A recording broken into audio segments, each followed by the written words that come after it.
Hello, hello, hello, hello, ladies and gentlemen, boys and girls.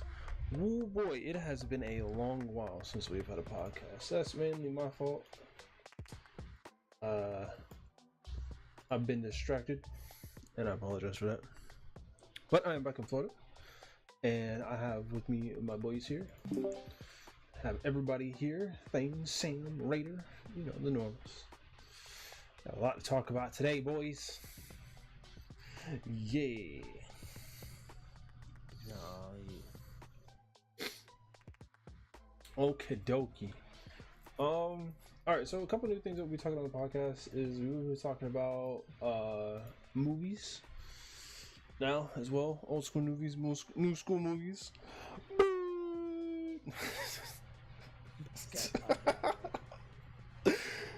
Oh man, it's a little inside joke that we have here. But how's everybody doing? Sam, Thane, Raider, how you guys doing today? Doing pretty good. Yeah. I mean, had a rough start to the day, but things got better. Your ass was sick. I sent home early. I didn't even go to work, man. I got up, almost died, and called into work, being like, "Yo, not today, boys." That was it. That's terrible. You spent the rest of the day playing video games. I mean, yeah, I felt better. No point in going to work with only an hour and a half left. Hey man, gotta put in the work, Thane. Nah, because they'd have to pay me for 3 hours, and it would have been stupid. I mean, it's kind of worth. Just kidding. Not really. Raiders our silent one today. He's got his mom talking in the background, so he can't really talk much, but he will talk when he can. Let's address a couple of things, man. First topic of the day. Gaming disorders. Oh, you mean bad parenting? Oh, Cough. Oh, I'm not allowed to say that. Nah, you is. I'm glad somebody said it, but I was just expecting you to. Oh my god, bro! Like, was I supposed to ease into that? There was bad parenting in its finest, bro. So on Twitter, which is where I've been mostly lately, as all of you are aware, I kind of start my day off with like a Twitter rant. Whether it be on stream or off stream. Yeah. And I always tell them that I'm not going to be on it. So man, I got on Twitter, and whenever the whole gaming disorder thing got released about being that it will take an effect January 1st of 2022, there was a guy who posted that said that he's a victim to having an addiction to gaming, and I think everyone here agrees, and if not, let me know that gaming is not a disorder. Like, it's not an addiction. It's not. It's not. Point blank, period. It's not. Like, there's nothing binding you to sit there and continue playing the game. There's not. He then tried to say, and I'm sure Sam and Thane will get a kick at this, said that it could be the same as the saying, you can't get addicted to nicotine and drugs and alcohol. I mean, that's a whole nother spectrum. That's, yeah. Tobacco has... Nicotine itself is an addictive substance. Like, but people also quit smoking too, so that is true. That negates that. It does. You're right.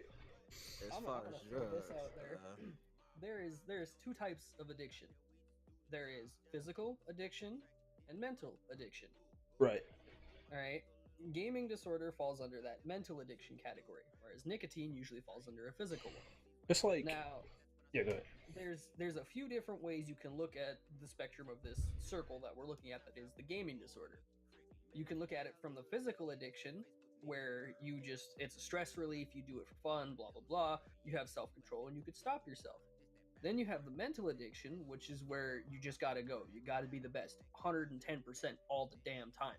Nothing else in the world matters but that. Right? So there's two different spectrums of it. You got people being stuck in limbo because they want to be the best at what they're doing, even though they're forgoing their life problems. And that's the segment that the WHO has looked at. And then you got the other people Fly, Raider, Sam, myself, where it's it's great to play with friends and shit. Fuck it. I got a job. I gotta go. Like in my personally, I gotta deal with my pets, my roommates, clean my house. Right. I'm an adult. I gotta deal with my shit. But a lot of that other shit seems to be focused more towards the younger generation, where they're like, oh fuck everything else. My parents pay for everything. I could just play video games. I don't need to be an adult. And But that's again, where, as Sam said, bad parenting 101. yeah, because that's where that comes into play. That's exactly where bad parenting comes into play. I don't think in myself that, in my honest opinion, getting addicted to something is honestly that's where accountability comes into play. No matter what it is, your ability to say no to something is absolutely terrible, to the point where in your mind you have to say I'm addicted to something, so that once like once it becomes a disorder, you can have that excuse. Like, come on. If you as a parent would be like, if you as a parent, my mom did this to me. If you as a parent would be like, no, you can't play that. No, you can't play that. No, you can't play that. My mom limited me to play my PlayStation 1 hour a day during the week, and sometimes I wouldn't even get that. And then on the weekend, I could play it for 4 to 5 hours, and that was it. Do I play? Will I come home and play every day? Yeah. Does it mean I'm addicted? No, but I'm chilling with my homies. And do we even play most of the time? Honestly, sometimes we honestly just sit here and be like, "What are we playing?" and we'll and 6 that'll hours be it. later, goodbye. The parents that are like targeting Epic as like Fortnite being addictive and everything and blaming Epic, it's those parents just want an out to saying, "Oh, I don't know how to control my own child." Take their cores away, cut them hoes up. What? Oh, I hate you, mom. Okay, well, your ass is grounded. Get over it. That's all there is to it. But you know what? That's okay, because government has just made it really, really easy for me to collect a check and use it towards my quote unquote addiction. And Oh, you let the cat out of the bag now. I mean, that's been that's been a thing. I mean, but that's the thing. Like, there's a lot of other people who are collecting disability checks for things that don't Exactly. really count as a disability. Food stamps. What are the symptoms of this gaming disorder that we all share? I'm curious to know. Simpsons So wasn't prepared for it. When I looked up on the World Health Organization site on what they were classifying gaming disorder is that it takes away from your personal life.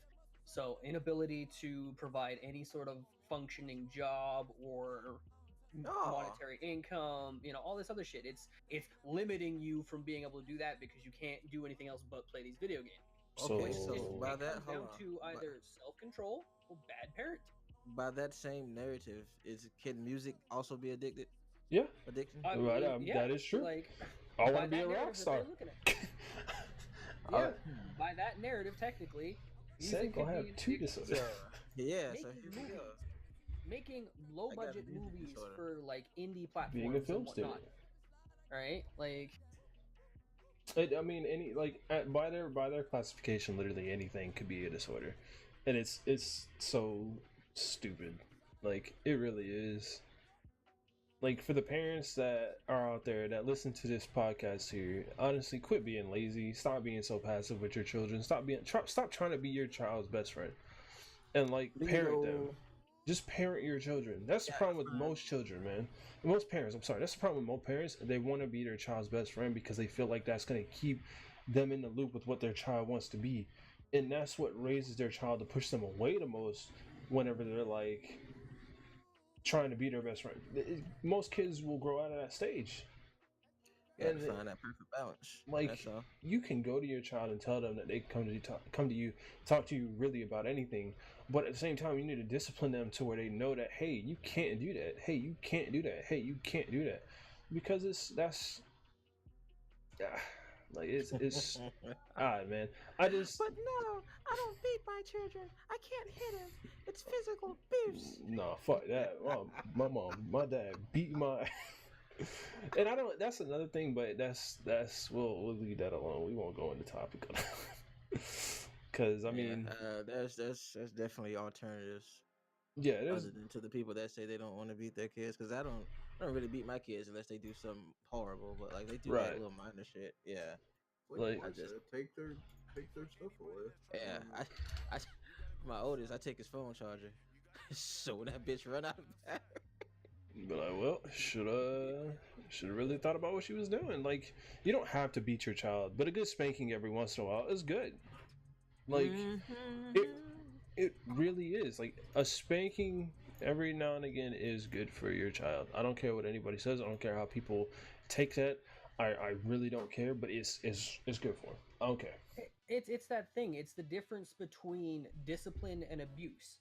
A lot of Facts. newer parents don't see the difference in that line because they think, oh, well, me hitting my child is abuse. It's not, because you have the self-control to hit them at a certain strength. It's not like you're sitting there with brass knuckles punching them in the face repeatedly. Yeah. No, you got an open hand or a leather belt or a wooden spoon, and you hit them once across the ass. You call it good.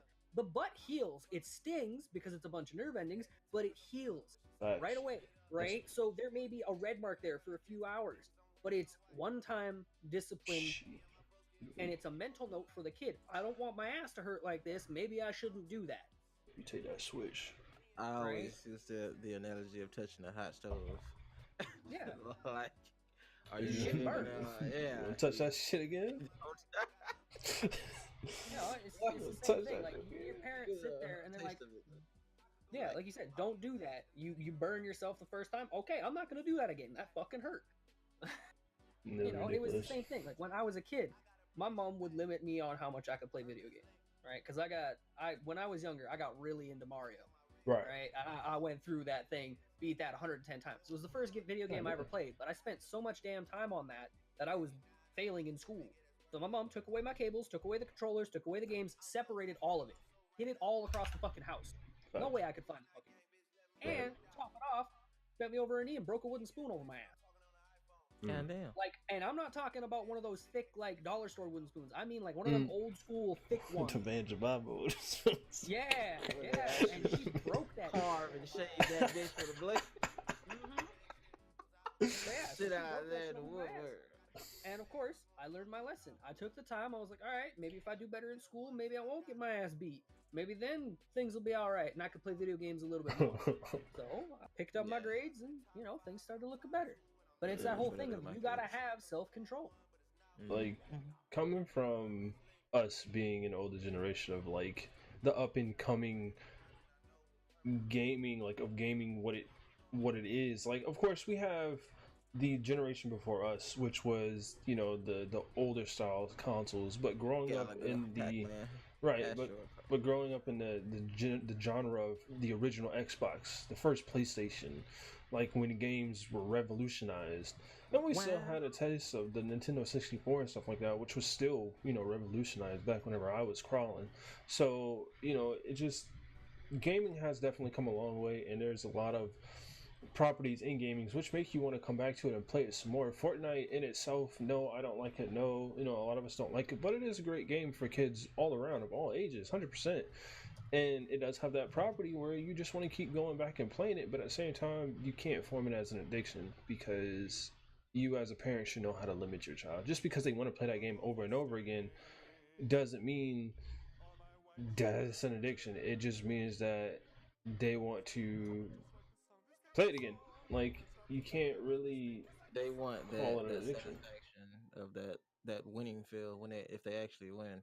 Right. Other than if you're not playing for money or playing in tournaments, I mean, you're only playing for what, bragging rights to say you won. Yeah, and Your team that's kind of wins. and it's like, what does that matter? it doesn't, like, at all. Period. So It's definitely something. But I That digress. constant I gotta win mentality. What I am excited for is E3. Oh, Getting away from like the parental talk and stuff like that, whatever. But E3 this year, I feel like it's gonna have a lot of stuff that we ain't even see coming. well, PS5's already confirmed. Did Yeah. Microsoft announce a new system? No, they haven't. No. I think they're sticking with the Xbox One at least the Xbox One X for another year before they update a new console. Supposedly, what they're working on is something in the lines of having an actual computer inside of the console. So, like, some of the latest and greatest graphic driver, like, they're really working on their, aside from their digital display, but like their speed, their download caps, stuff like that that are implanted into the systems. I think with that, they're also going to be working on customization, so that way, instead of having to buy a whole new console every time, you could just buy parts to upgrade it. Microsoft could make some money. That would probably be their smartest. That would be any of the smartest moves. But on that topic, cross-platform confirmed. Yes. The partnership is here. That's all I've been waiting for. In the year longest. of 20, it's either 2020 or 2021. Whenever the official partnership will happen. That's gonna end the console wars. Which, first of all, I'd like to point out, I don't know why it's still a thing, but you shut your whore mouth. I mean, Xbox for life. Console wars started because of exclusives. Right. It's literally the biggest reason why they started. Right. And both consoles have great exclusives. Doesn't make the other console better than the other. All of the consoles that have come out have all had their issues. Right. Always. 100%. Because they're a console. They're limited. Even PC has fucking issues. Doesn't matter if you have a low tier, high tier. PC has issues because of other shit that can happen to it. PC has the biggest hacker player base in the world. Exactly. That is the most annoying shit ever. Alright, so y'all can sit there and quote PC Master Race all you want. Yeah, sure, PC Master Race when 60% of your player base is hackers. I mean, that's a big ass percentage, dog. I don't know if that's accurate. Actually, unfortunately, it is. A lot of games have. You find me fucking numbers once. Yeah, calling you on that one. But no, you're right. That there's a lot. The percentage of hackers is pretty high on PC. But ultimately, with all consoles, every console has their flaws. PlayStation controllers are made for baby hands. I was gonna say something, but then I get called sexist. So baby hands. Xbox controllers are made for unnecessarily big hands, but I'm 6'2", so my hands are big. PlayStation was down for freaking ever when they got hacked. Xbox been paying online since forever, but put me into a conditioned state with that, so I'm pretty happy. Just a lot of different stuff. Honestly, with all of it, I kind of wish that any exclusive that was on console came to PC. I'll just put that out there. Imagine. But you got to think about it though. Like the audience for that in itself would be the productivity. I'm sorry, the purchase rate for any game. Let's say Last of Us, right? It's coming to PC. Okay, so not Last of Us 2 though. Last of Us. No, I'm sorry. Last of Us is not going to be PC. But you can imagine, right? If Final Fantasy VII, the reboot, was to be released on PlayStation and PC, the sales for that would go nuts, right? The sales for what is it? Death Stranding. If Death Stranding had a PC port, would be nuts, because then people without the PS5, PlayStation 4 could play it. It already looks beautiful, but could you imagine with the unlocked capabilities of the graphic system on PC? 4K? Damn. That game would look beautiful. That game would look beautiful. If you're talking about graphic quality, look at what they showed at E3 last year for Cyberpunk 2077. Oh man! But see, Xbox is making it to where you can play their exclusives on PC. Xbox Anywhere. Mm-hmm. Yeah, I forgot about that. But that's what I'm saying. Like, they were running that on an overspec'd PC. 100%. It wasn't even a current model. It was overspec'd beyond all belief. And they sat there and ran it at 4K like it was nothing. Like, companies, not companies. Yeah, no. Companies, game developers. Game devs, companies, they need to start thinking outside the box on that one, because it would cater to a lot of different people. I'm not saying you have to go from PlayStation to Xbox and PC. Maybe PC to Xbox. PlayStation to PC, Xbox to PC.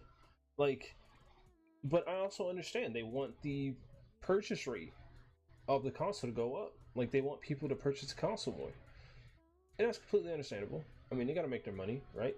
So, if you really want to play it, you'll either watch somebody else play it or you'll buy the console. And I completely understand. But what are we excited for? Of course, I'm pretty sure all of us, excited for Gears 5. I'm hyped for it. A lot of people are mad because the original crew aren't in it. But I mean, I'm like, you got to think, Gears of War is since 2006.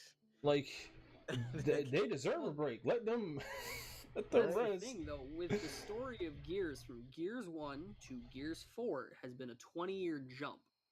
Facts. Right? Them If niggas you is go tight. back to the books, Marcus enlisted man. when he was 18. By the time that Emergency Day happened, Marcus was in his late 20s, early 30s. Facts. By the time that this happens, Marcus is in his 50s. And my man's tired. He's trying to bust open the chain. Wasn't he there with gray hair in the last one? He was. Yeah. That Gray man's beard. tired, He still bro. he had black hair still, but he had a gray beard. The man's tired. Let him rest. But I mean, at the same time, Gears of War isn't just placed in like, Gears of War is an entire planet. Like, it's a universe. They can do whatever they want. They could be on a whole other planet. I mean, I don't think that would work. That's a little bit of a stretch. It's a reach. It's a reach. But because, like I said, the main story of Gears takes around the planet Sarah. Yeah. That then infested with this locust I hive. mean, let's say they escape Sarah finally, go to another planet. It's a whole another race of locusts up there because they was planning ahead of time. Locusts smart. I mean, they is smart, but I don't think they was that smart.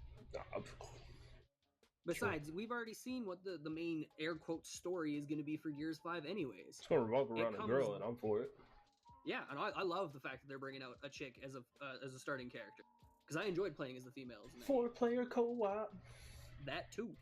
That's just going to be nice. But, so, it comes down to the fact that the chick who was technically player 2 in Gears 4 is now taking the headline, and she needs to go figure out what was up with her grandmother.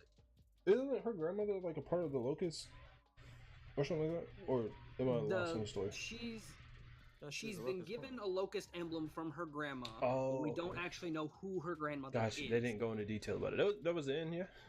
Yeah, that was it. Like, they went on a whole thing, and it looks like she goes turncoat, but there's no real proof of that.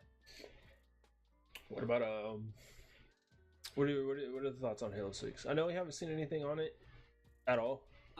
Years. I got high hopes.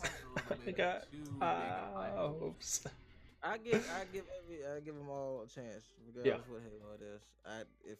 Halo's, I'll play it if it isn't up to par to what. As long as it's not Halo 4. I mean, Halo 4 wasn't even. No, I'm talking about just like the combat system, like, for the multiplayer. That's what I'm saying. But yeah, see, I played a lot of customs. I didn't play too much matchmaking. Matchmaking was pretty bad. It was Call of Duty in space, and then they brought out Advanced Warfare. I was lucky to find a group of people that played 8s all the time. Don't worry, bro. It was not worth it. It was terrible. And then, of course, there were certain cinematic moments in 4 that had bothered the crap out of me. Yeah, because they could have done so much better with it. You just need to. Game companies, game developers just need to take games back to their roots, which gave them replayability. Like, quit with all this. Like Call of Duty, for example, man, get rid of the specialists, in my opinion. Like, the specialists, actually, no, I'm sorry. Specialists are fine, but then they made a sword specialist. That can destroy anything? Like, come on, man. Stop. Quit. Put it away. They don't take the time on games anymore. Like whoever is thinking of these ideas, you need to fire them. They're acting like the Senate right now. They need to be fired. All these ideas, quit. Go away. You're fired. It just needs to be, man, I'm hoping that they release information on GTFO, first and foremost. Yeah. They need to release info on that. I want to see more stuff on DeathStranding. Like, I'm for it, because it's my cup of tea. I'm not going to be able to play it because I don't have a PS4 or PS5. I do. If anybody listening wants to donate, be my guest. From what I was reading, there's a possibility that they might bring it to PC as well, but it'd be later on down the line. That's what they did with Kingdom Hearts. Yeah, Mhm. y'all also heard the rumor that Red Dead might be getting released on PC as well. Red Dead 2. Oh shit! There was no rumor for that. They just kept pushing it back because of hackers and other games that they have. Oh, so it's Hackers actually and mods. confirmed?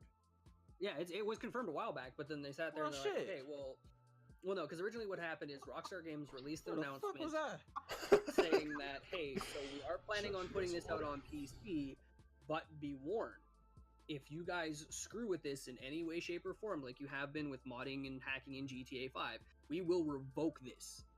Like, they gave them a huge warning about it because PC hacking and modding in GTA 5 has gotten to the point where it's bad. That's bad. You can't go into a lobby and there's no hackers. Right?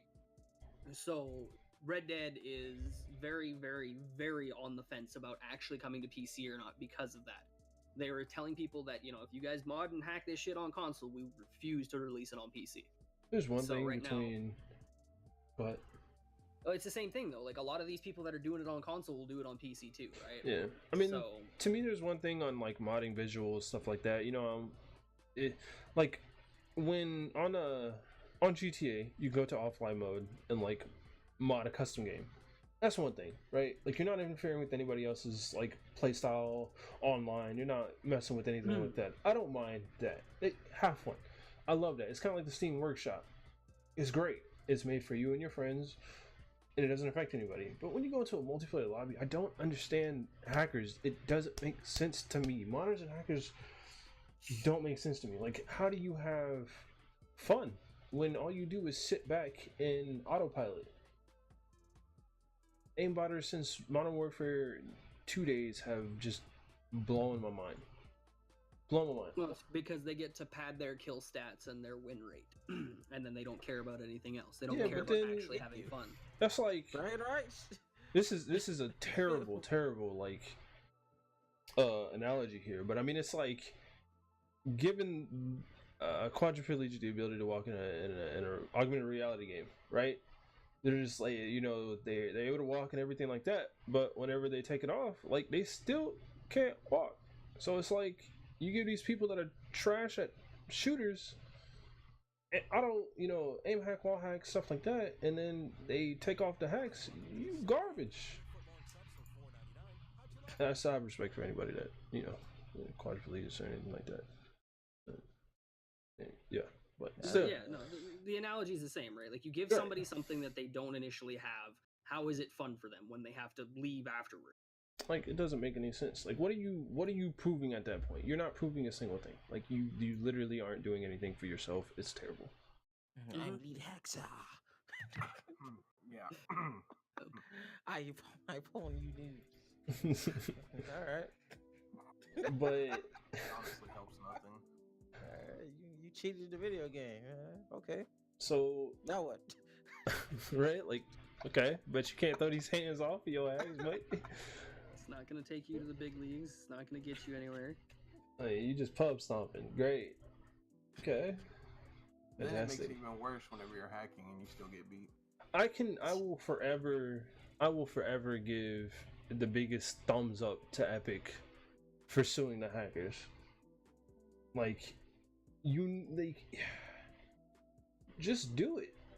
I don't understand why these companies don't do it. Just do it. Sue whoever the hackers are.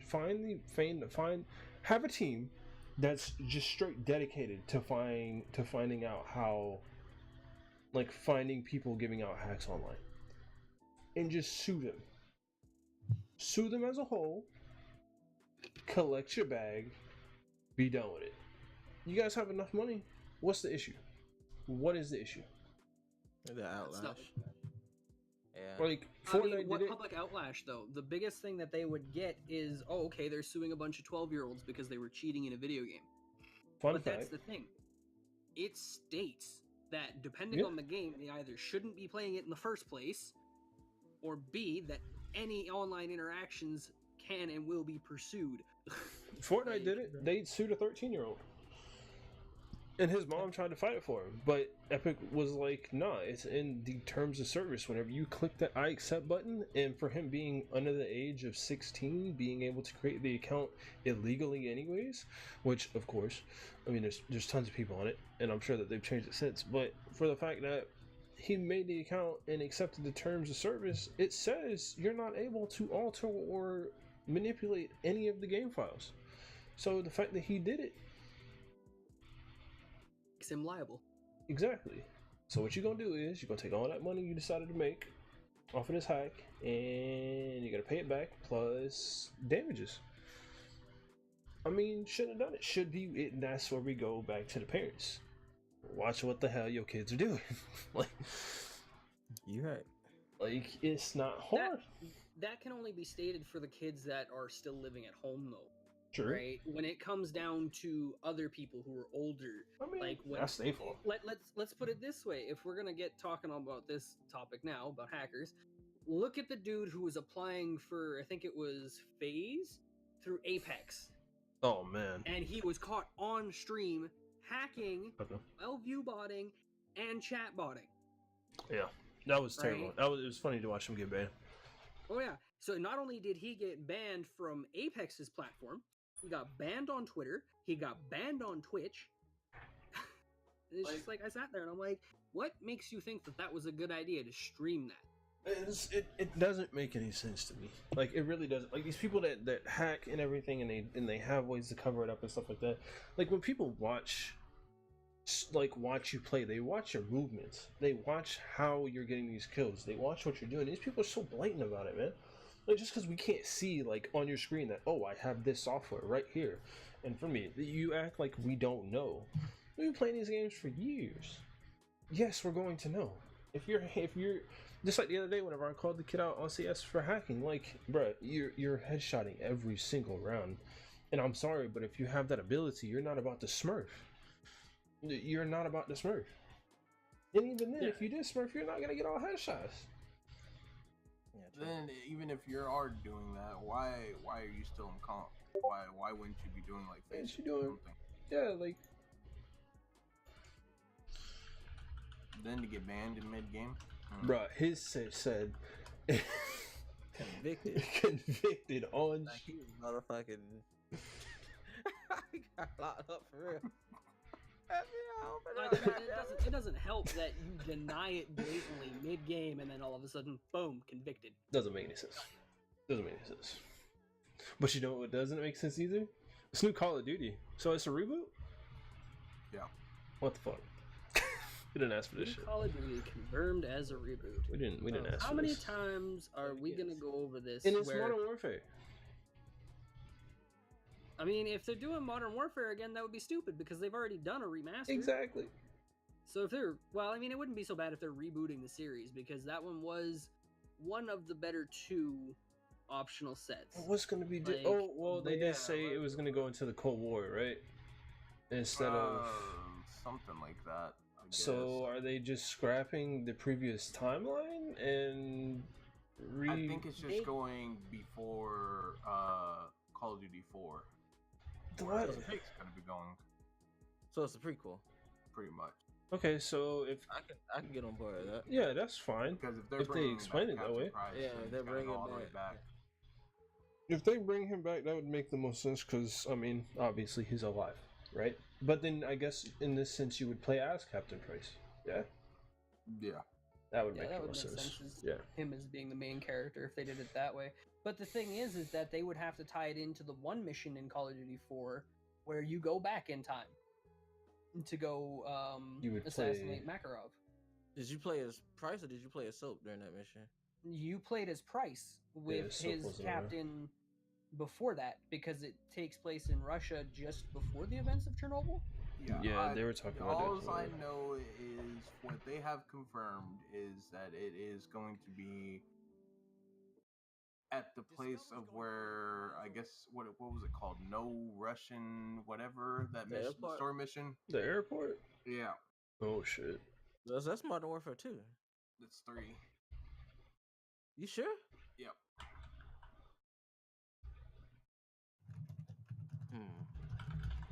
Let's find out. Everybody's I feel like it's 2. Are we sure? Modern Warfare 2. Is it 2? No Russian. 4th mission. Call of Duty 2. Yeah. Oh, okay. So I remember, because I didn't like the third one campaign was kind of cheeks to me. Yeah. Compared to the first 2. Facts. Yeah, because this game was one of the few games overall that had like a big no flag ripped up for like almost every country.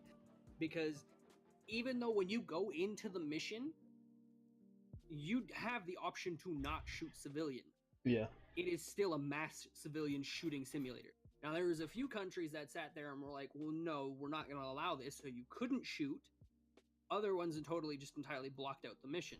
Yeah. And that's why in North America, when it was released, there was an option at the very beginning of the game that gave you the option, do you wish to see X? I can't remember exactly what it said. And then you would type yes or no. That was actually to get rid of that mission. If you type no, you would miss that entire mission. I had a really bad joke for that, but I'm gonna leave that alone. We'll walk away from that joke.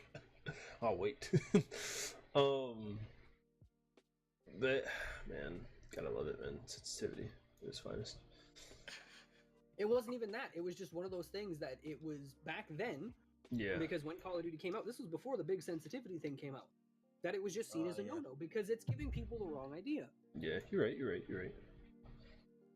definitely can't get away with that shit nowadays. Fuck no. Yeah. They would have had to have scrapped the whole fucking storyline and made something different. Facts.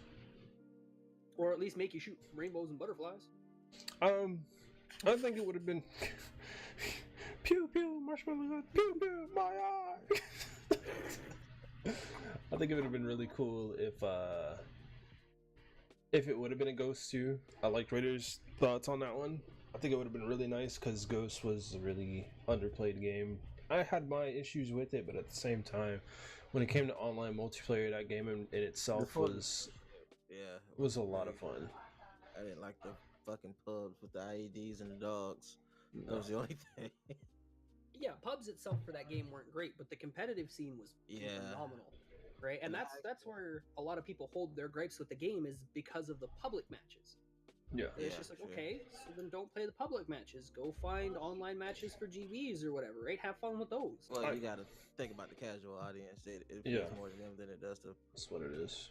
Esport players and all. Yeah, they don't give 2 fucks about esport players. The best thing that I can say is that it'll be the same way that we treat Splitgate. If anything, we'll just get it on PC, play through the story mode, and then we'll just play customs with each other. Fuck it. Mm-hmm. You know, that's just the way that it'll be. And so that, I mean, because it's ridiculous how companies do it, but I mean that's how they make their money, right? Because it's gonna appeal to one audience more than the other, and they're still gonna receive their money for it, right? Yeah. So it's just gonna be that's just how it'll be for the rest of time. Mm-hmm. Well, we'll find out more tomorrow.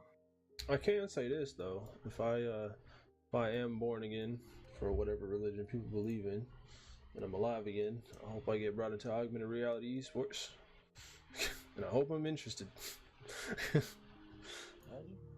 Go gamer for real.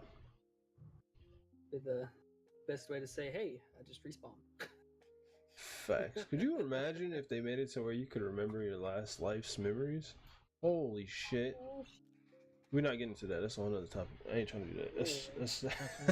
That's all. Back to E3 and about the conversation about Halo 6. What about it? What we got? So I'm interested in seeing what it's going to have happen, obviously. There are a few expectations I would like to see that probably aren't going to be met. That's just because it's how it is. Rest in peace, the Halo 3 days.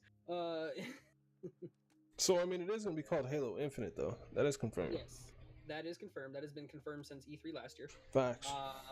The other thing that they confirmed is that they, instead of releasing it when they were initially planning on, because they were actually planning on releasing it last year, was their set deadline date, they had to push that back because of the fact that they had to build a brand new engine for it. That engine is called Split Space. I like how all these companies are making their own engines. I'm happy for that. I like that. Sometimes, using the same old model engine just doesn't work, right? You look at cars, for instance. You have to take something from the 70s that pounds back fuel like you're sitting there drinking out of a 120-liter bottle and it's nothing, to something that drinks out of a 10-liter bottle and it's fine. And you can go twice the distance. It is confirmed that Halo Infinite will not have a battle royale mode. Thank God. I mean, okay, so my thoughts on that is that's slightly disappointing, right? Because Halo had one of the best universes for it. It's true. If they were to do a battle royale, they would have had to have done it as ODSTs. True. So it didn't have all the extra stuff to it. Yeah, so you wouldn't have your armor augmentations, right? But you would have the weapons, the ODSTs, different level armors that you could get, right? Like, they had a possible outlet for it. Now, I'm not going to say that I'm heartbroken over not getting it, because battle royales are kind of being played to death right now, which is unfortunate because it was a fun little genre. Mm-hmm. But, you know, I'm excited to see what they want to do with the multiplayer for it. And I'm also excited to see how the story's going to end, because this is the last game for Chief. Damn, that's almost nuts. 100% confirmed. What do you mean? Well, I mean, that's... Nah, I didn't look anything. I mean, I didn't look anything up either. It's just that's the way the way that they've set up from Halo 5 to now is that it's Chief versus Cortana. That's and nuts, Chief is man. either going to save her or kill her. Kill that bitch.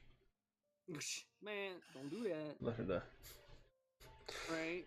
But it's one of those things. And the other thing, though, too, is that 343 had confirmed that they were doing 10 years of Halo when they took over Halo. That was back in Halo 4. Jesus, it's only man. been 4 years. It's so crazy, man. And Halo has it's like, come so far, They've got dude. 10 years of Halo planned. What are they going to do for the next 6? Fuck us up. Yeah, apparently. Right? ODST 2. Oh. I would like to see that. Thane is But like thing the is, only where would happy it come nigga in from the ODST. story? Another thing that I would like to see that I know they're not going to do was actually finish off the Spartan Ops storyline. Never happening. I know it's not. It's disappointing because the Spartan Ops storyline had a great story. Get over it. You want to know the reason why they chose Nathan Fillion and brought Buck in for Halo 5? I'm assuming it's in Spartan Shop. Yeah, well, no, it was Spartan Ops. The dude who played one of the castle characters actually couldn't make it because he was busy doing something else. So they got Nathan Fillion to play Buck and put him in as another Spartan. Buck! Which is fine because it makes a better fitting thing to carry on in the plot line instead Facts. of having the hell was his name? I can't remember the actual actor's name. To have him come in and play as a character for Fireteam Osiris, because it sits there and it's like, okay, so you have an ex-Oni officer, you have somebody from one of the well-known fire teams, and 2 females that don't really have that big of a Halo background.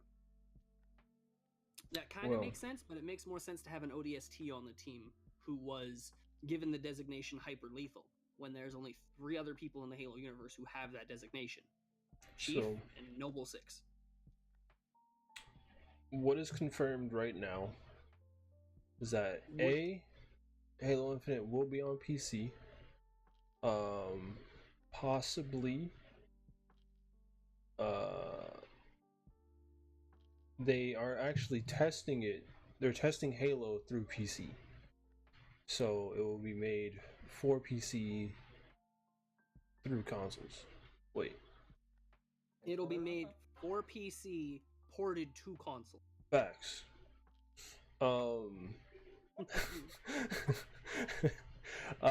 Master Chief, of course, will be the protagonist of Halo Infinite. He's got a newish look, slightly newish draw to his helmet. Not just his helmet, his whole armor. Yeah, his entire armor. Cortana is going to be villain. Halo Infinite looks like we might be exploring other installations from the universe, because there are a grand total of 7 installations. We've only seen 2. The only BR that Infinite is interested in is Battle Rifle. There will be a Forge mode. It will be made and developed by Skybox Labs, which was behind Halo PC's map-making tool in Halo 5 Forge. Skybox also handled the Xbox One enhancements for Halo 5, so it's clear they know a way around a Master Chief. With every new iteration of Forge, its capabilities grow enormously. From what we can tell, Halo Infinite will be no exceptions. Um, will it have microtransactions? Might have them, no loot boxes. So I'm not sure what the point of that will be. And then they are planning a beta, but they're not exactly sure as to when, possibly after E3, but it's not confirmed. So I'm pretty excited. Honestly, a lot of people with the whole microtransaction things, depending on the game itself and the style of the game, I don't care for microtransactions as long as it's cosmetics. Like, give me cosmetics and I'm cool with it. It could be. I don't mind the way that they worked microtransactions in Halo 5 because it didn't break the core mechanics of multiplayer. The only thing it really kind of put into was when you were playing Warzone, which was, I think it was like 12v12, something like that. And it was a big map of just going and capturing 3 different points and fucking around. And, you know, each of the weapons were at different levels, so you had to take the time to earn those level requirements to get them. So it was still balanced in a way. I didn't play much Warzone, son. It was actually pretty fun. Myself and my roommate would like to dick around with the Goss Hogs, and he would drive around and I would snipe people across the map with them. I did. It was, I forget the name of the mode. That's kind of like when you get the one life when it respawns. I forget the name of it. That's what I'm oh, you mean Breakout? But yeah, I actually like that. That wasn't bad. That's a game mode I wouldn't mind seeing them bring back, and actually I wouldn't mind seeing them put in like a competitive Breakout. In like esports, because that was, you know, it's like your search and destroy in Call of Duty and whatnot, right? Except for you could have different game modes like capture the flag or, you know. Well, all that stuff, you know, that was the first time Halo's ever did the one life per round thing. Mm-hmm. And it worked. Yeah, they've always had a respawn system. Yeah. So I figured that was a nice little addition that they did there. I think Halo will definitely not disappoint this time around. I think they got it. I got some pretty heavy faith here for Halo. Halo is definitely one of the 343 is one of the few industries that I can say that learns from their mistakes. And unlike Activision, works with oh man, we won't talk about that. It works with fixing them. Mm-hmm.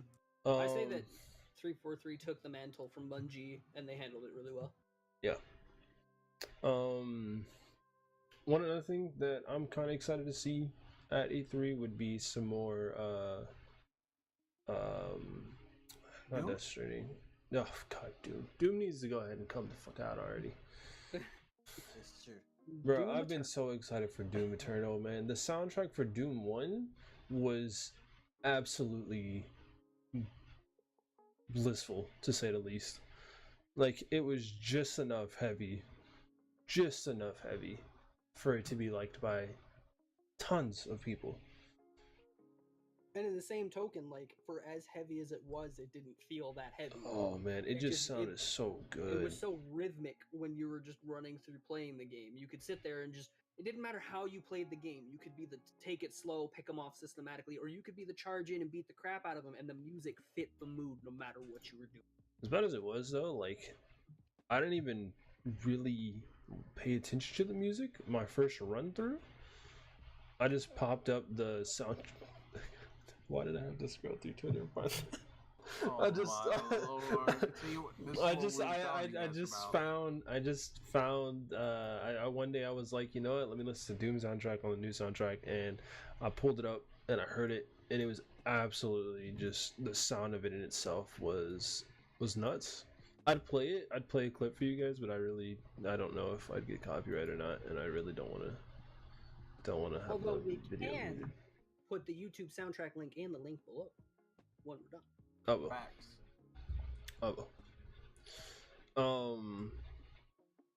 But it was just such a god, man. And what pissed me off the most, man, is that Doom didn't decide to fuck with esports, and I was pissed. Because you can ask Sam, like, I was ready, man. I was so prepared, bro. They had the maps were perfect. The hit detection was fantastic. Everything. I don't think it had a spectator mode for one. I think that's probably why. I mean, but they could have easily just coded that in though.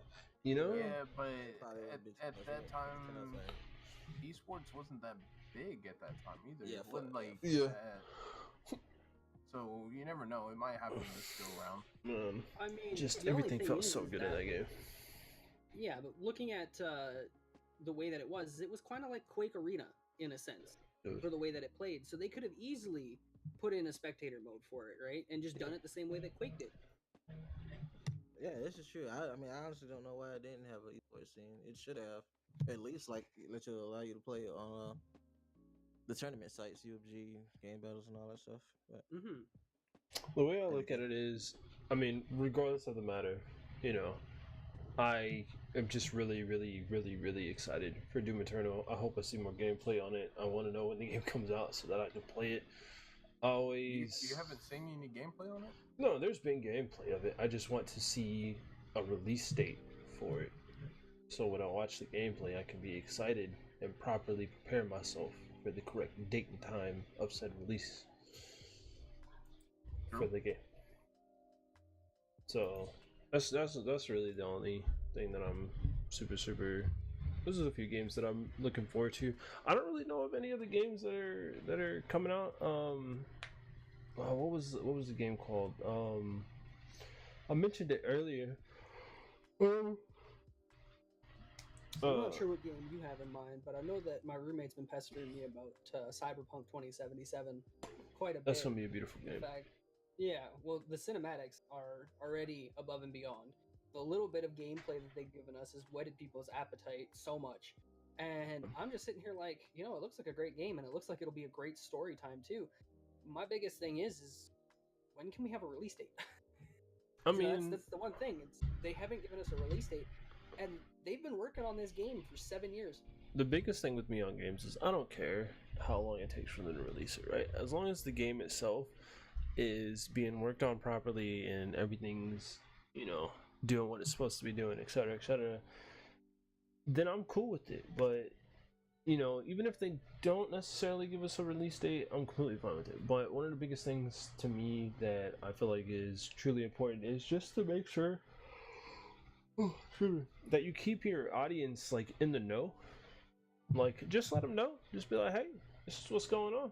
I don't remember Heads up. asking you a goddamn I mean, thing. and that's the thing. Cyberpunk has been doing a wonderful job with that too. Yeah, actually, thank But you so it's much one for of the those host, my man. games that it's not so mainstream that you hear about it everywhere, Right. right? Like they drop little hit tidbits here and there, but like I said, they've been working on this game for 7 years, just That's a constantly long updating, time. changing things. Yeah, so that's why long my time. hopes are a little higher for this game to be a good game, is because they've had so long to build a game for it, right?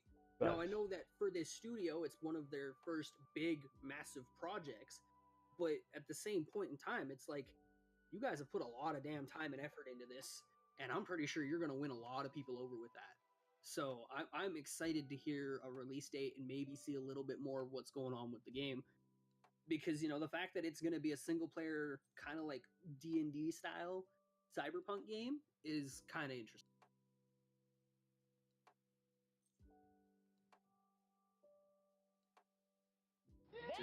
Right, and so it's just one of those things that it seems like it's gonna have a lot of, you know, traction for people.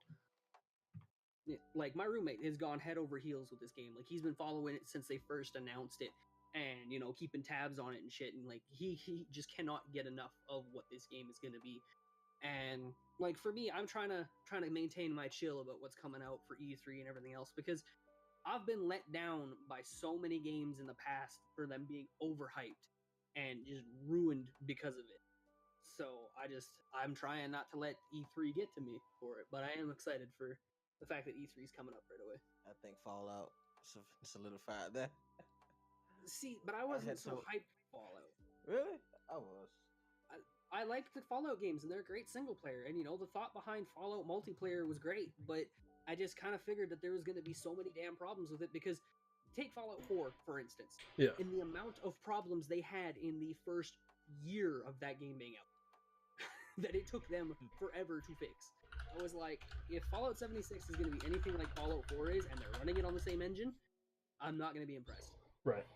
I think one of the biggest issues with Fallout was the fact that Fallout in itself, the Bethesda has done a lot of online games, but Fallout was not ready for multiplayer. As much as I definitely wanted a multiplayer Fallout, as much as I was super excited for it, as much as I was like, damn, this is gonna be a fantastic idea. This is gonna be great.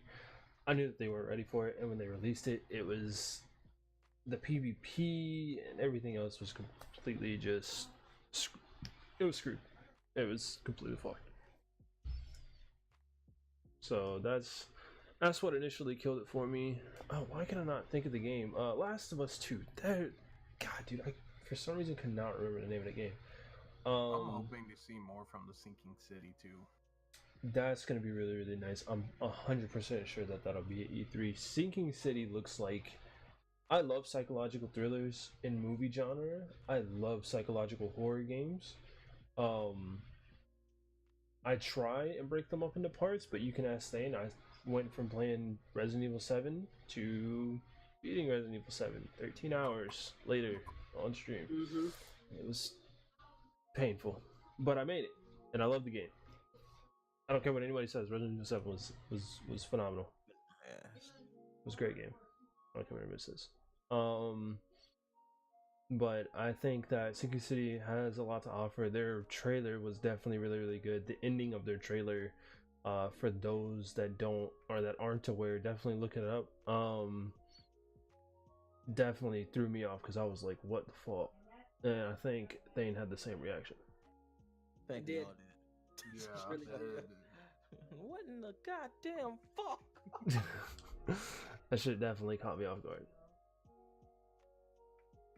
So I'm really excited for that. I'm really excited for Crash Bandicoot. I'm unfortunately not gonna be able to play it on PC. They definitely should have put it on PC. The Crash Bandicoot Racing, I was really excited. Not on And PC. then The Last of Us, you said? Yeah, Last of Us 2 is gonna be really good. And we got Borderlands 3 coming out too. And we've seen gameplay for Borderlands 3. A lot of people are saying that it's great. I watched a streamer on Twitch playing it, Admiral Baru. Mr. Baru. Yeah, he was at Gearbox Studios and he was playing it live. They gave him a bunch of shit to fuck around with near the end there, and they just let him spit out like 500 fucking guns to play around with. That's funny because that's like 0.1% of the guns in the game. Well, that's the thing about these guns. He got 3 copies of one gun, but they all looked different. They all had different effects and whatever, right? Because they've added more manufacturers, they've changed up some of the old manufacturers, and they've just put in so many different more customizations to the game, and it's not limited to one planet anymore. There's several different maps on different planets. Oh, So hell. you take Borderlands 2 size of gameplay, where you had like, what was it? About 12 areas to go through and play the story. Drop it to 4 areas per planet, and then God knows how many freaking planets. That's a big ass game. And that's not even mentioning the DLC or whatever. Exactly. Oh man, if they The release base game is going to be huge. if they release DLC like they did for Borderlands 1, which I feel like had the best DLC in the entire series, I'll be freaking happy. Mm-hmm. I was kind of disappointed in Borderlands 2 DLC. There was a Which few one had DLCs that were disappointing. The Undead thing was Undead Dread thing. Was that the first one or the second one? That was the first one. First one. Oh yeah, I agree. That shit was awesome. I love that DLC. I have no idea what they're talking about. You shut your gut. We done told you. Last of Us 2 is a PlayStation exclusive, so that sucks. Oh, well. Yeah, no, I But 100% The knew Last that. of Us was PlayStation exclusive beforehand. Yeah, so... it's been a PlayStation exclusive since it first came out, and I'm okay with it.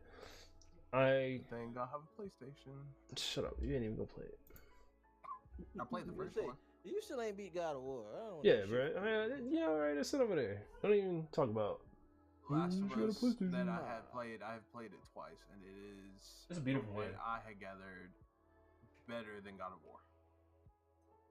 Wait, whoa. How can you say that? You haven't even beat the game.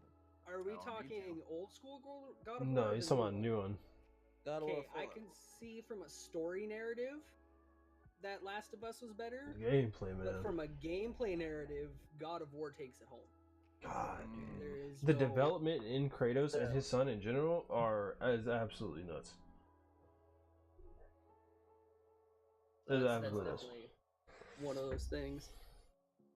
Is there anything else that we know that's coming out from E3 that anybody wants to talk about? I mean, we could definitely take a look to see if there's anything up and coming. Games. Games. We're all aware of that. No, I really don't know anything else that. Supposedly, what the lineup is for right now. Who's Thane? What are you doing? My bad. So, dealing with my cat. All right, so aside of we got Doom Eternal, Wolfenstein Youngblood, which looks like the most interesting one so far to date.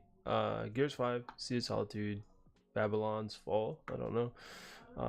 Daemon X Machina, Wolfenstein Cyberplot. So that's the second one. After Party 2019, which was, I don't know if any of you played Oxenfree. I know I played it. I think Thane played it. I played it a little bit, yes. It's kind of like Oxenfree, but a deal with the devil kind of stuff, and you're in a city of monsters. There is a after party. So look it up. Okay. Supposedly there might be a leak for Resident Evil 3 Nemesis remaster reboot. I'm excited as fuck because fuck that game and it's great. And then supposedly a new skating game is supposed to be getting released. I can't find another Tony Hawk right about now. Not gonna lie, an actual decent one. I wanted to skate. I'll be real with you. Where? Skate 4, be nice. I take a Tony Hawk Pro Skater 2 remastered. Supposedly this has been in Kickstarter for a while. It's called Session. It's like, I think it's supposed to be like a skateboarding simulation game, kind of like how Skate was. I remember them showing that at the E3 a while back. Yeah, it's still in the works. Yeah, it looks a lot better than what it was. It looks like it has the same engine as Skate, but just a little bit more polished. And then my friend Pedro, which was that 2D side-scroller super hot game that looked really cool. And a couple others, but that's all I know. So I don't know too much as to what's coming from E3. When is E3 again? The 11th. The 11th. So we got forever in a day. And then, of course, Square Enix Marvel game. I'll have to watch it. I'll have to watch the trailer for it. I don't know. Supposedly, Ghost Recon Breaking Point's going to be there too. So I'm excited for that. I'm interested in seeing where they take the Ghost Recon story from what they've already done. Yeah. Because they've taken this one here, where the ghosts are ahead of the game and nobody knows they're there, to all of a sudden switching it to the 180 spectrum of the ghosts arrive late to the story and get the shit kicked out of them at the beginning. Facts. It should be interesting to see how they play the story on that. Then you got the Star Wars Jedi Fallen Order. I'm for it. Single player wise, it'll be a beautiful game. I'm not for single player games. It's just me. So you never know. They could make it multiplayer. You never know. You're right. I mean, I wouldn't mind seeing if they did it KOTOR style. I like that idea. Another KOTOR would be a nice game to have. I'm be real with you. Go ahead. No, you're good. No, I played the shit out of KOTOR 1 and 2. I've put it's probably one of the top 2 series wise that I've put in hours to behind is Halo and Call of Duty. They're trying to put that into a movie. I know they are, and that's why I'm just saying, yeah, y'all better not fuck it up. That's gonna be a really, really good movie if they make it. I think somebody's in chat. Idea that maybe we could think about, maybe like a E3 watch party. That's what, yeah. I'm down. If I'm home. But yeah, I'm down. We can definitely kind of turn it into a podcast as well. Yeah. I'd be kind of keep it as a podcast or keep it as an open. No, we could do it more of a talk show more than a podcast. Yeah. Because it would just be open commentation on what we're seeing. Yeah, no, I'm for it. If I'm, I'll definitely, well, if I get a job, if I'm home, then I'm home. If I get a job, then I get a job. You know, I'm gonna play. I love it. So. If anybody wants to hire me, let me know.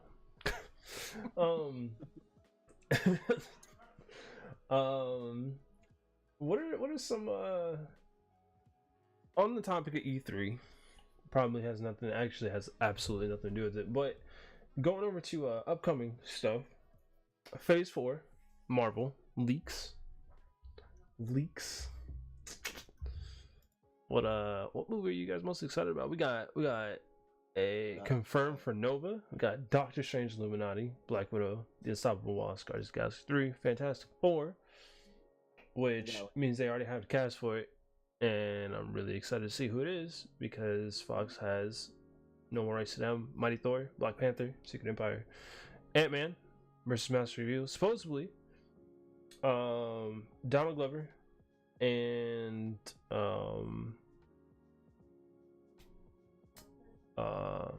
forget his name. The dude who played Killmonger. Michael B. Jordan. Yeah, sorry. For some reason, Michael B. Jordan, Donald Glover will be in Black Panther 2. I kind of saw that coming. Namor, the Submariner, Captain Marvel, and the Valkyries, which seems like it's gonna be a Thor / Captain Marvel movie.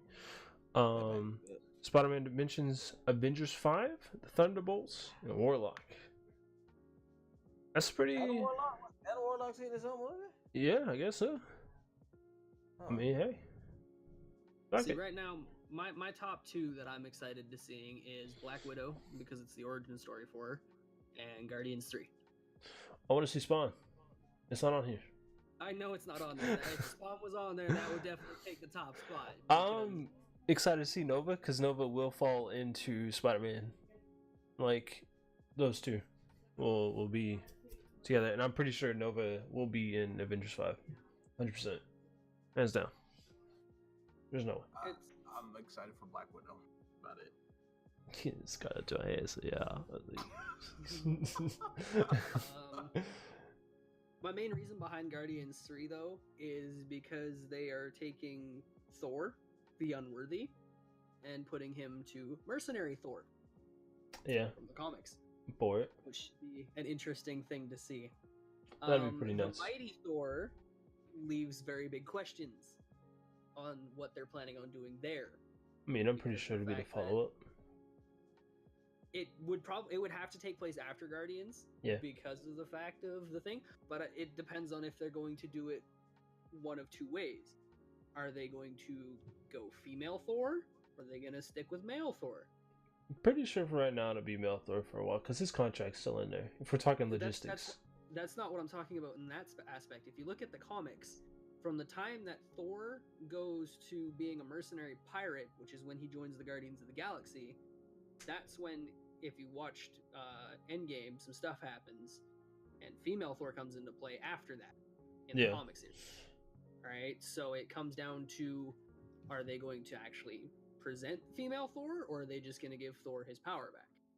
I mean, he never lost it. He's the God of Thunder. He is the God of Thunder, yes, but is he worthy? That's where that comes in. Cap took that hammer and said, "Fuck you." Had this power for years. Talking it from but I mean, we do have to, as the MCU has shown that it is and has nothing to do with, you know, the comics, in the sense of they definitely took it and made it different. Like, it's its own universe. So that's the only reason why I said that it's possibly not going to be female Thor quite yet, until his contract's more so coming up. Because having 2 Thors in the franchise right now would be kind of weird. And as you know how the people are, it would feel forced. Just like they thought that the scene with the all women was forced, but in Endgame, which was stupid. The people thinking that it was forced was stupid. I think Spider-Man Dimensions is gonna be really sick, because it's gonna then. I'm thinking that that's gonna be the animated. I don't think that's. One? Yeah, I think that's gonna be the second animated one. I don't think that's going to be the live action one. Judging by what I'm seeing, then yeah, probably. Because it has that old school Spider-Man logo. The thing is, though, is they've already confirmed the name for the new Spider-Man movie, which is Far Away from Home. Yeah. But we're talking about. Oh, okay, I see what you mean. But I mean, this is the Phase 4 lineup, which would have been like they're not going to consider anything that's already coming out because Spider-Man Far Away from Home comes out later this year or next year. This year. This year, yeah. So this wouldn't be in that area. But that's what I'm saying, right? So because Far Away from Home is coming out, this one is probably the second of the animated series that they were planning. Which I'm excited for. That means that it's just going to be even better, and with it being with the way that they set up Spider-Man Spider-Man wow, literally my favorite movie now, and I can't even Into the Spider-Verse. Thank you. Into the Spider-Verse. The way they set that up, like it doesn't have to revolve around Miles Morales. It literally can be anyone. And with this logo, which I'm sure it'll look different whenever they do it, but I mean all these logos look kind of dope in their own sense. I hope it's a Spider-Ham. Jesus. With it being the old logo, they could change up the animation and go kind of old school, which would be kind of sick. Have a modern old school. I'm sorry, modern/old school S vibe to it, which would be pretty phenomenal. I'd be really interested to see how they would roll that out. Avengers 5 looks like it would either have a lot to do with Dormammu or Galactica. I'm thinking it's going to be Dormammu because of the highlight on the colors of the lettering. Looks like greenish blue flame. So I'm thinking they're going to have to do that. And my boy DeathStranding, hate a bargain with you, my man. Gonna whip it out on him. Turn back time. I'm curious to know. Biggest curiosity is well, I guess he'd still have the time stone, even though it was another dimension that he got it from. But if Captain Cap put it back, I don't know how he'd have it again. But I digress. Still have to finish watching that movie. You do. You gotta stop falling asleep, though. It was boring. No, it wasn't. You're boring. I'm excited for Fantastic Four as well. I am. I'm really curious to see who the cast is. Fantastic Four, the first one that was ever made, had the perfect looking cast. And I don't understand what it is with Fox and having perfect looking cast, but having trash ass story behind it. But it's Fox, man. Y'all gotta get it together, man. Fantastic Four had the perfect looking cast for everyone. The Thing, Reed Richards, Doctor Doom, Sue Storm, Human Torch, all great cast. Everybody was fantastic, and then your storyline was like, what the fuck? Especially whenever y'all released Silver Surfer, y'all need to quit. Yeah, that was. It was like whenever y'all made the Incredible Hulk and Absorbing Man. Like, stop. That's not Bruce Banner's father. Bruce Banner's older than that man. Stop. I don't know what the fuck y'all were thinking. I don't know what it was. It was great. That was like one of the best looking Hulks, and then I don't know what y'all decided to do after that. So, but yeah, no, there's a lot of good things coming out this year, next year coming out. I think this generation is really lucky for 1, esports, 2, video games, and 3, movies to be able to have this type of movie industry in this day and age. Definitely really lucky. I talk about it like I'm on, Your old man. roll over. But I mean, just in the general sense, like a lot of great stuff is coming out. A lot of phenomenal stuff is coming out. They're lucky that they get to grow up with this. Yeah. That this is what the current norm is for them. Not coming from a situation where it's brand spanking new, it's not really out there and readily accessible for everybody. This is out there. This is there for everybody to get their hands on some way. I'll be real with you. Form. My biggest concern is that like I'm gonna die and I'm gonna miss like a set of movies that come out, and then I'm gonna have to like rewatch them all again. What? I mean, I guess that you're going back to your Reborn conversation. I'm just saying. Earlier, the whole thing, but it's not like you're gonna remember anyway. I don't care, man. Deep down, deja vu. I'm like, I've seen this before. I don't want to watch this again. Come on, I've been here before. This shit sucks. Turn this off. Why does this movie seem like it's familiar to me? Turn this shit off. Watched it before. Can you imagine if you were to be reincarnated and you decided that you didn't like the Into the Spider-Verse? Man, I fight myself, bro. I literally fight myself in my reflection. I'd bust through and Bloody Mary my ass. Like, I'd Oculus my ass. I'd be mad. I'd be like, damn, this shit's annoying. What is it then? We won't talk about it. That's too sad. Alright, anyways. I mean, speaking of sad things, how many times have we been disappointed by video games? What are some shit games out there? There's some real shitty games Let me go into my Steam library. Let me explain to you. Let me go from the top. Okay. No, you even gotta go to the top. Pacify. Oh my god. Let's talk about Pacify. Trash. Just trash. I'm gonna be real with you, coach. Like, Pacify turned into not dying simulator.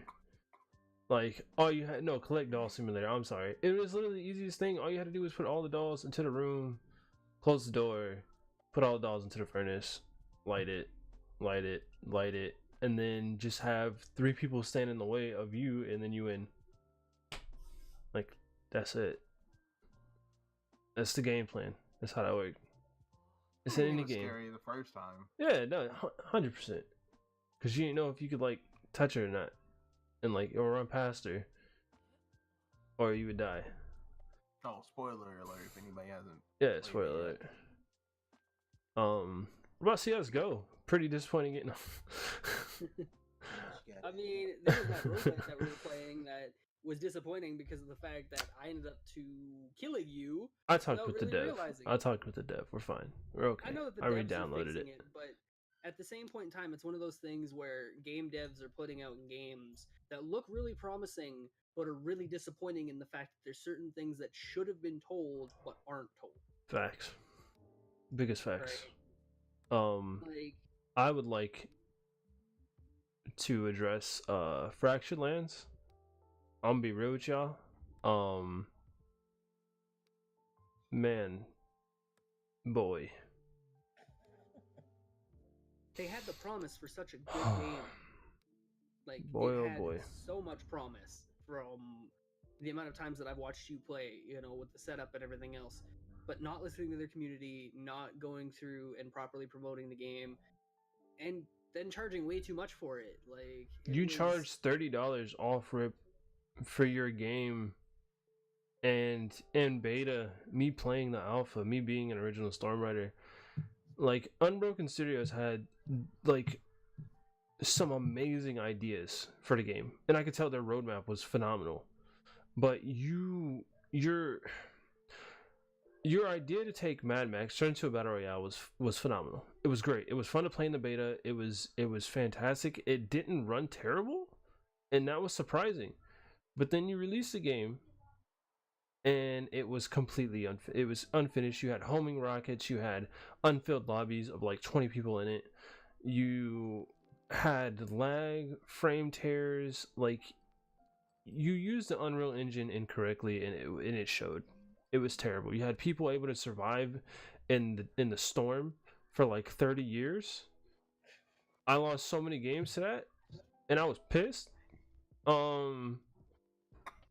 Like, the hit detection, everything in the system was great. Then you had vehicles in the beginning, which was completely fine, and everything was really fun. And I'm really the only person talking about this right now because I'm the one that really played it. These guys didn't really play it. Unbroken Studios, you had a great idea, and then you kind of like took it in the bathroom and like pissed on it, and then just kind of like left it there. And y'all keep trying to revive it, and y'all are going about it wrong. Just scrap your game and restart. You kind of look like you just took the money and ran, and it's kind of disappointing. And your audience is completely gone. You need to take down your servers, fix your game, bring them back up, make it completely free, apologize, goddamn, and give the remaining Stormriders that you have codes to give away, and accept the L, take the L, walk with it. That's how you will get your game back. That's how you'll get your audience back. That's how a lot of these companies need to do it. We can hit detection. Splitgate. Splitgate. Splitgate. That's a game that really needs to work on their netcode for their multiplayer. God, man, netcode for multiplayer needs to be hit detection. Splitgate. I understand what you wanted to be. You're not that. Splitgate's a lot of fun. Is they put off releasing it for what, another 2 weeks or something like that? Facts. To polish the game, and it's not polished. Like, I enjoy what the idea is behind it. I don't mind the portals myself. I don't even mind the jetpacks. I mean, it's fun. It's a good alternative. The way they have it set up is great, but your hit detection and your netcode in the game is rough. Like, if you don't have that solid connection, it's gonna be rough. And you can say that about like any other game, yes, but at the same time, your game isn't that much to run. So the fact that you're sitting here and you're shooting somebody spot on and it's not registering, that's something in your game. That's your hit detection, and it's off, and that's terrible. You shouldn't have that at all. If PUBG has a better hit detection, you need to readdress what you're doing. I'm just saying. Yeah, I'm throwing shade at PUBG. Let's talk about I mean, since you brought up PUBG, let's talk about PUBG. We don't talk about PUBG. PUBG's dead. Let it go. Well, actually, surprisingly, it's doing quite well now. But Shit. when PUBG first launched, their netcode was so bad that you would be behind a wall. You would be fully behind a wall, and somebody would shoot you, and the bullet would hit you, saying as if you were in the middle of the street, 20 feet behind you. Right. That not only is a connection issue, but that is definitely a netcode issue for, your server ping. But And that's one of those things is Splitgate. Is it dedicated servers or is it host to host or peer to peer? Right. And it feels like it's definitely one of those peer to peer with minor dedicated server things. So that way you don't get host advantage, but at the same point in time, you can't hit the broadside of a barn even though it's 2 feet in front of you. Like, it's almost as if your bullets just curve and go around it. And, that seems to be the biggest problem with a lot of games nowadays, is that they don't take the time to put their netcodes together properly so things will hit and register. I know that, when Fortnite came out, they had that same issue too, where you could be shooting somebody spot on and you wouldn't be hitting them. And it's how most games are.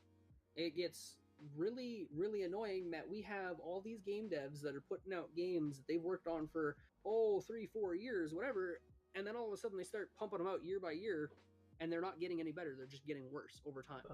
I could wait for a game for, like, if they were saying that they were going to release a Jet Set Radio in the year 2024, best your ass, I'd patiently be sitting here until 2024.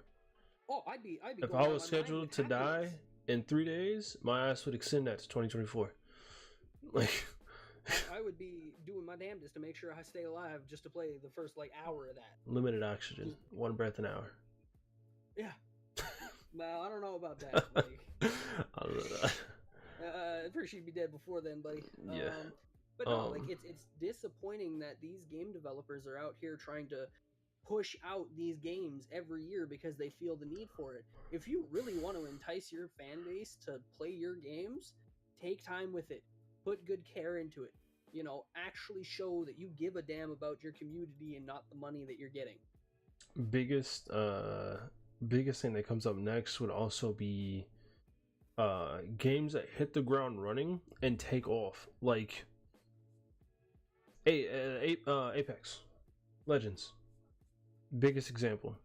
They hit the ground, released, great, phenomenal game to play, great breath of fresh air, different, really enjoyable.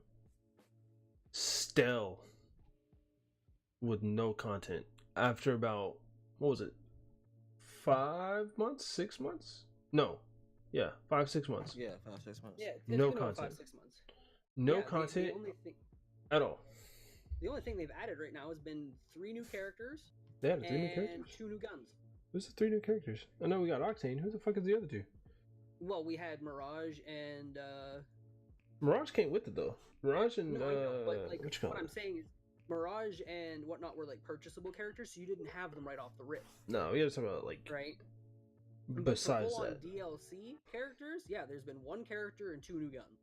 Like, I mean, I'm not asking for them to, because it was the same thing with H1. H1 was was like that for a while, but H1Z1 in itself was fun. But the biggest thing that took away from Apex was the fact that y'all could have added more cosmetics. Y'all didn't even do that. Like, y'all didn't add Battle Pass any. was doo-doo. Yeah, the battle pass was shit. Like, y'all didn't even have to add new characters. You didn't have to work on a new map. You didn't have to do any of that. All you had to do was add cosmetics. Give people something to look at. Give people in-game winning like prizes, and you did that. But what happens when you unlock all the skins? All the skins that y'all had in the game were kind of shit, except for a few of them. Everything else was There ass. like a handful of good things for each of that. Y'all made so much money within the first 3 months of the game. Holy, y'all made tons of money within the first 3 months of the game, and y'all couldn't have a team to design new skins.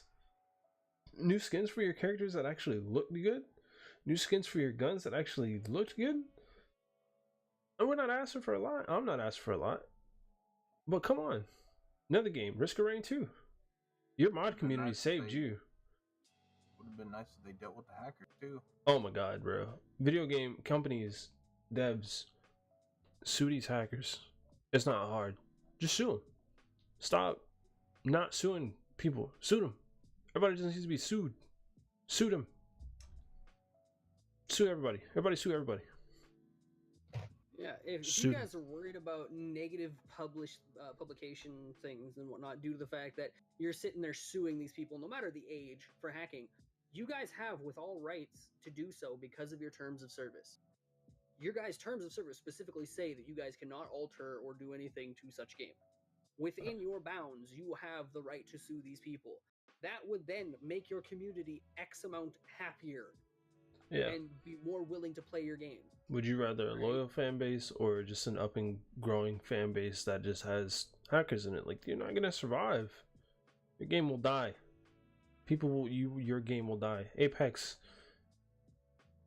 is damn near almost dead. Yeah, and it's not even just almost Apex there, that but- suffers from that. Like, there are so many games out there that they H1. Yeah, H1 was H1 rampant shot with itself in hackers. its fucking foot. They did that to themselves.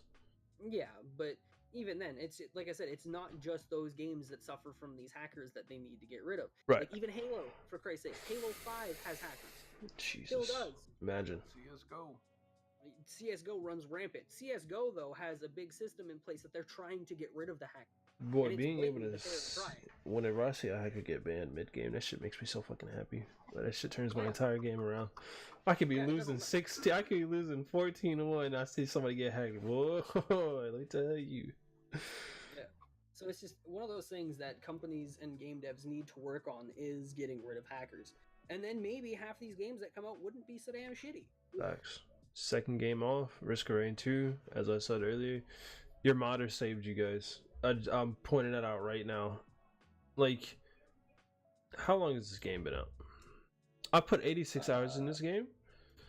This game has been out for. This game was released on March 28th. This game has been out for 2 months. Oh, 2 months 3 months. exactly. 2 months, 1 day.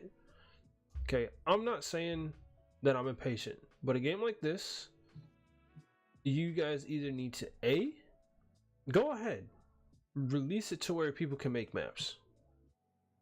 Release it to where people can make maps. Open the Steam Workshop. Open it. Open the Steam Workshop. There's no reason why you shouldn't. Allow people to make maps. Release the rest of the characters. Release the finished product.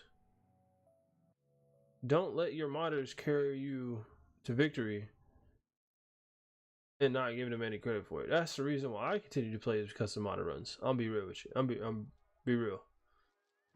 I love the game. I love the design. I love it way more than the first one. I'm be real honest. But even in the first one, you guys had way more characters. Way more characters. Non-DLC. I'll be real pissed if y'all make people pay for the DLC too. And it's not just updates for new characters. But y'all really should just release new stuff. There's no reason. Release some new maps. Open the Steam Workshop. If y'all really are just like not wanting to, it's not that you not wanting to work on the game. Of course, work on the game. But if you guys are really just in the rut of like making maps or making bosses or anything like that, let your community run wild. Open the Steam Workshop. Open it. Your game's not hard. It's easy. You got 1 million sales in the month of launch. Stop it. Your roadmap is for a new survivor, new stage, new boss, new item, and equipment is in June. We got one new survivor. Summer, skills 2.0, new survivor, new stage, new boss, new items, new equipment. Fall, same things, hidden realms, new bosses, new items. Winter, new artifacts, new stage, new bosses, new items. Spring 2020, new survivor, new stage, new boss. Why? Give me my shit and play the game. Release the workshop. I love you guys. That's it.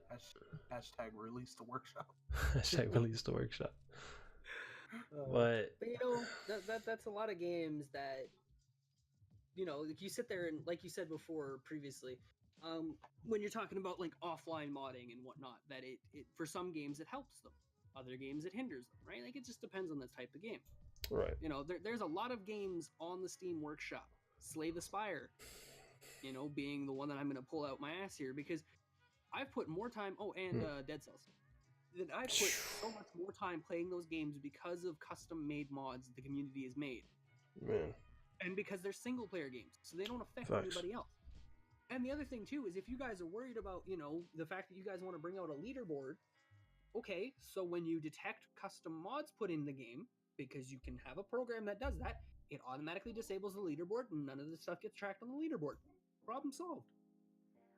You don't have to worry about your community ruining the game when they're just actually trying to help you better it by being like, hey, so here's an idea. If you guys really like it, put it in the game. Boom. You give them 2% of whatever, and bam, now they're happy. They've made some money, and they've helped the game. That also potentially gives them an in game design, because maybe that's what they're trying to do. Facts. Right? Like, the things that people do on the Steam Workshop isn't just for them. It isn't just so that way they can say, hey, I've done this. It's like, hey, I've done this. I think you'll like it. What do you think? Put your input out there. Tell these modders you like them, or tell them that they're shit. You know, be real with them. They're not It's asking you to pay them. Yeah, they're not asking you to pay them. They, hell, just put them on the credits. You know, mod support from blah, blah, blah. Boom. They're happy. They're like, holy shit, I got recognized by a game. Maybe I can do something with this. Maybe I can take it to another company and, you know, go code and shit, you know, whatever. But it comes down to, like, there's so many good games that have great track plans and all of a sudden they just fall off and they just, they're done, they're crap, whatever. And, you know, it brings me to wondering, like, what were some of the games that you guys enjoyed really, really well? They're just really terrible games that didn't age well. Terrible games that didn't age well. Earthfall, 100%. Yeah. I wanted that game to be great. I mean, it would have been nice if it was a new Left 4 Dead, but Alien Left 4 Dead, that's all I needed. Shit. A lot of these games could survive easily with Workshop. God, man, a lot of these games could be fluent with Workshop. Left 4 Dead has strived with Workshop. Left 4 Dead and Left 4 Dead 2 have strived with Workshop. The fact that they still have active multiplayers, it's ridiculous. It's ridiculous. Games that have, like, on PC, just in general? In general, like, whatever your favorite game is that's underrated but didn't really survive the stand of time.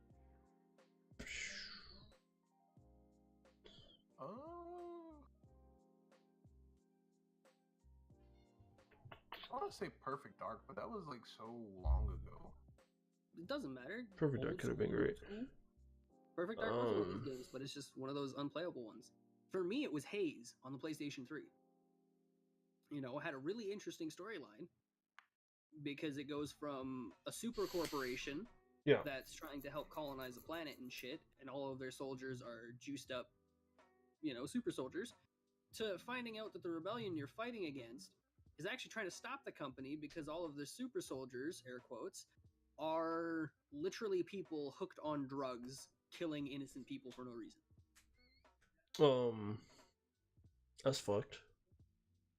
That was the main plot line of it. The drug that they called Nectar was actually some sort of chemical inducing high thing that gave you enhanced speed, better vision, and one other thing that I can't remember, but it fucked with your psyche and it actually made you a psychopath. I would like to throw in Resistance Follow Man.